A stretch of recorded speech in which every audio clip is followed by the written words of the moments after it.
So, ladies and gentlemen, news across the doorstep, whether you like it or not. I think it's not going to give anybody closure. O.J. Simpson has died at age 76 because of cancer. Now, according to CBC's Chris Iorofita, the superstar athlete, sometime actor, served 9 years in prison, but not for the double murder he was accused of, where he's alleged, and all factors point to him murdering his wife and her boyfriend in a dastardly event a number of years ago. Now, O.J. Simpson had been a football star, actor, and pitchman for decades, whose shocking arrest for double murder and subsequent acquittal at trial shone a light on American race relations. On April 10th, our father, Orenthal James Simpson, succumbed to his battle with cancer. The family sent a statement posted to Simpson's X account. He was surrounded by his children and grandchildren during this time of transition. His family asked that you please respect our wishes for privacy and grace. Simpson's well-crafted public image was shattered upon his arrest days after the June 12, 1994 homicide of his wife, Nicole Brown Simpson, and her friend, Ronald Goldman. Simpson at the time and Nicole were estranged. The pair were found slashed to death at the doorstep of LA residence. Simpson's arrest and trial provided indelible moments with an estimated 95 million Americans and countless worldwide watching on television as the white Bronco was being driven in was trailed by a section of police cars after he failed to surrender to authorities. Outside of Super Bowls, it was one of the top 10 most viewed television events of all time in the States. Now, the case gave rise to saturated media coverage and legal punditry. Simpson struggled to put on gloves found at the crime scene were arguably the most notable moment of the televised trial. Now, he brought up race relations, he brought up the DNA. The jury did not believe the DNA evidence, despite the fact, in my case, I covered the Alan Gier trial, the serial killer from New Brunswick, who was one of the first in Canada to be convicted of DNA evidence. But this, I guess, didn't apply to OJ. Now, Simpson's murder acquittal on October 3rd, 1995, delivered by a jury after 8 months of testimony, deliberated for only 4 hours, was widely debated, with disparities in how black and white Americans viewed the verdict. White Americans celebrated, while white Americans thought he was guilty, while black Americans thought he was not guilty. The jury just did not believe the police, and I thought my lawyers did an excellent job of showing that evidence was planted and tampered with during my trial, Simpson said in a 2000 Today Show interview on NBC. He would later be found liable for the two deaths in a $33.5 million U.S. civil judgment brought by Goldman's father and his extended family. Simpson would go to prison in 2008 after a bizarre incident in which he organized a hotel room robbery of a sports memorabilia collector. In a 2023 social media post, Simpson said he had experienced COVID and cancer at the same time while elaborating. Getting back to the case, he was saying that some of his memorabilia was illegally stolen from him, and they were just basically meeting the guy to either fuck him up or kill him. And this is what happened. Now, in February 2024, he took to social media to deny reports he was in hospice care for prostate cancer, but his frequent posts on X soon stopped. Now, Simpson rose to prominence nationally at the University of Southern California, earning the Heisman Trophy in '68 and a nickname as the Juice, as a top college football player in the country and probably of the decade. The running back was soon drafted first overall in the pros by the Buffalo Bills. Simpson eventually retired in '79 while with the 49ers, finishing with 11,236 career rushing yards, second only to Jim Brown at that time. The Juice set marks for rushing yards in a single game and became the first to run over 2,000 yards in a 14-game season, earning him a spot in the Pro Football Hall of Fame in 1985.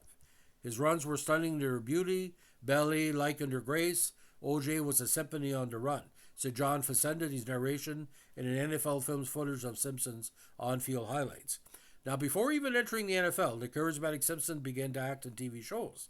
Those roles picked up in the 70s and included turns in movie dramas Towering Inferno and Capricorn 1 and the landmark TV miniseries Roots, where he appeared in the first and opening episode.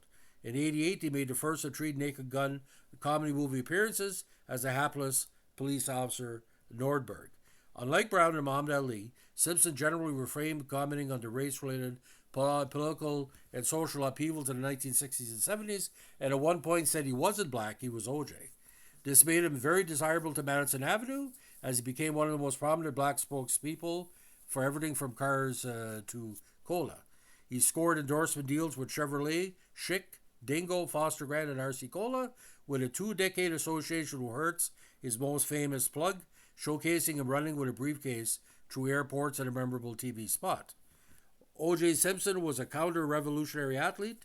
New York-based sports writer Robert Lipschitz said in a 2016 Oscar-winning documentary, O.J. Made in America, O.J. made people feel good. Now, Simpson's trial, and especially the acquittal at the end of it, divided America.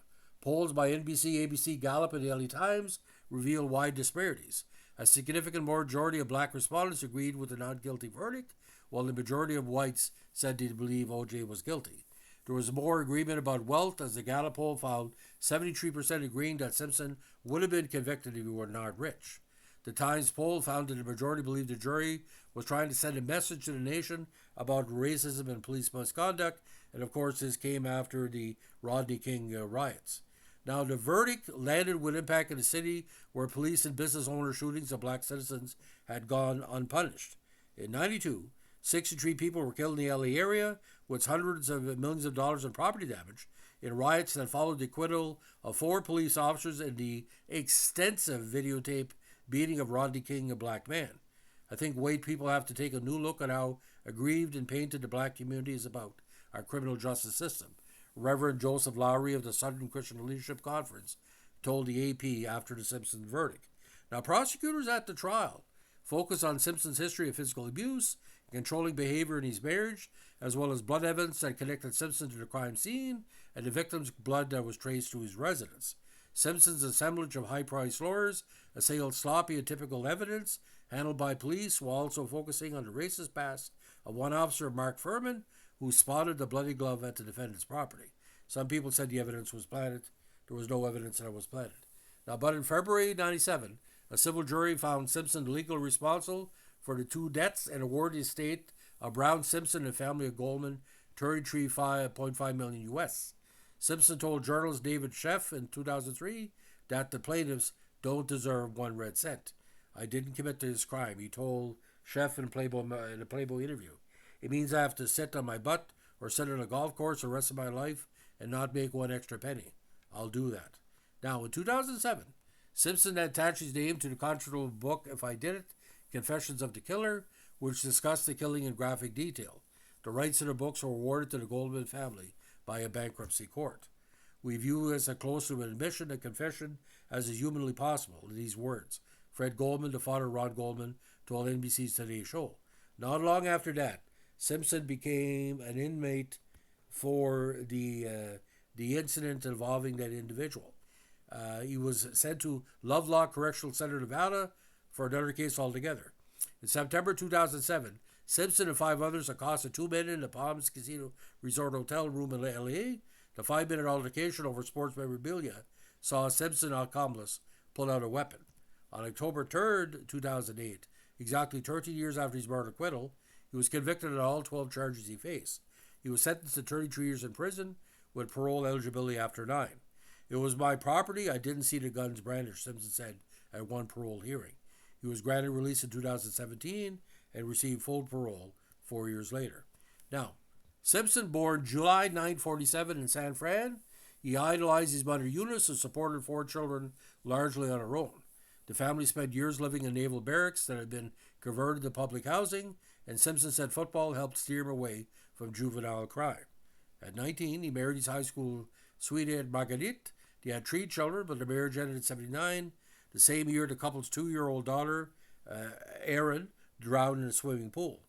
2 years before the divorce, he met his second wife, Nicole, who was 18 at the time, and they began dating while he was still married to Whiteley. They married in 1985 and had 2 children before divorcing in 1992. Now, Simpson was arrested in 1989 on a spousal battery. He was alleged to have threatened to kill Nicole, according to the LAPD. Decades before Me Too, Simpson's work as a football broadcaster was unaffected after receiving a probationary sentence. Now, 5 years later, when he was supposed to surrender police to face charges for killing Nicole, he failed to show up and set off a police pursuit that played out on national TV, with crowds of people gathering on an overpass to gawk or cheer on his white Bronco and news helicopters circling above. At a news conference unfolding at the same time, Simpson told friend Robert Kardashian, whose daughters would later become reality TV stars, read a note Simpson left before taking that fateful ride that raised speculation about whether excuse me, he was at risk of suicide and he had his friend Al Cowling drive the Bronco.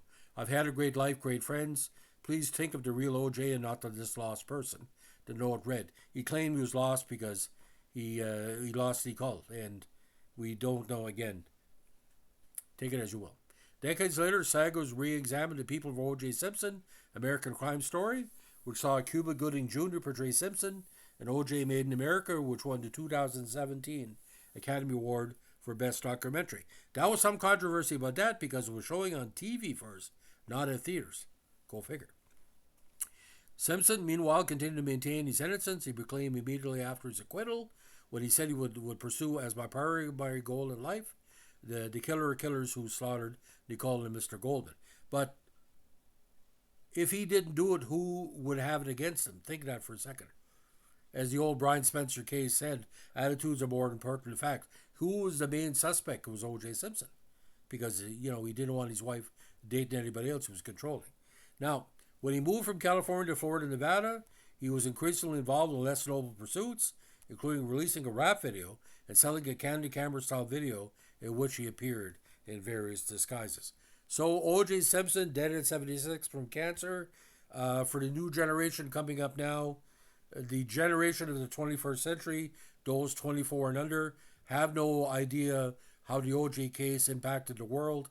This was a preamble to everything negative we're seeing in 2024. O.J. Simpson had everything in the world, and if he did not do it, the fact is, fame corrupts absolutely. He was one point the most famous, second most famous black man in the world, behind Muhammad Ali, and look how he ended up. Like I said, there will be no comments allowed on this podcast because if you get into a debate on this is not what the channel is for. We try to keep to the bare facts, and the bare facts is that the DNA evidence of OJ was found at the murder site, and both the DNAs of both victims were found in his property. Judge it as you will. Like I said, I'm not the jury. Al Najir was convicted with DNA. You do the math on that. Thanks for listening, ladies and gentlemen. If you're like what we're doing with our vintage U.S. sports podcast, and this is what it goes under, let us know with a like, comment, subscribe, or share.